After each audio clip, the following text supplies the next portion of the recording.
Ayaw tigilan ni Bandam si Coco. Inom siya. Yung natanong na malinis ba yung tubig? Tubig dito, malinis ba? Malinis ba ang tubig? Sige na, inom na. Napakalinis. Kasi tagas yan ang tagas. Flowing. Malinis po madlang tropa pets yung tubig. Kasi meron ditong outlet. Yan, natabunan na. Ito na mahanap.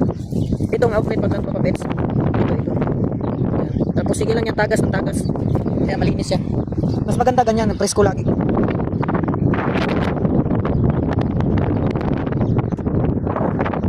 Alam na nila kung saan sila iinom presko. Malamig yan. Kahit tag-init, malamig yan. Kasi yung tangke, ayun yung tangke, malaki na tubig, puno yan lagi. Tapos ito, tumatagas kasi yan. Kaya naging ano siya, na maraming damo, nabuhay yung damo dito kasi yung tubig dumadaloy. Ayan. Madaloy yung tubig. Ayan. Madaloy yan hanggang doon. Kaya buhay yung damo. Uy, ang teddy bear, ano naman yung teddy bear hinahanap dyan? Ano hinahanap ng teddy bear dyan? Yan yung teddy bear. Yung teddy bear. At ito naman ang dalawa. Ang mga naglaro. Tapos maya maya, awayan naman ni Mami Muka. Agka na lang to si Mami Muka.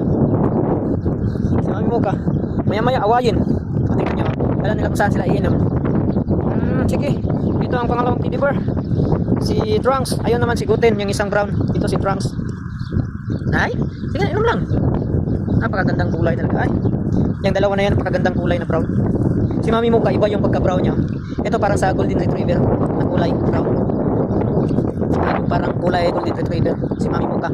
Itong dalawa naman, parang Golden Retriever din, pero yellow siya. Parang yellow na, yung yellow na, tawag nito, na kulay.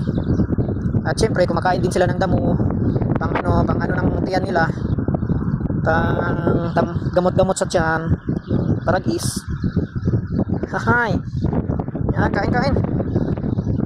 Kain yan sila ng damo madlang tropa pets. Kaya yung mga aso natin, mas maganda na ilabas talaga tapos sa damo.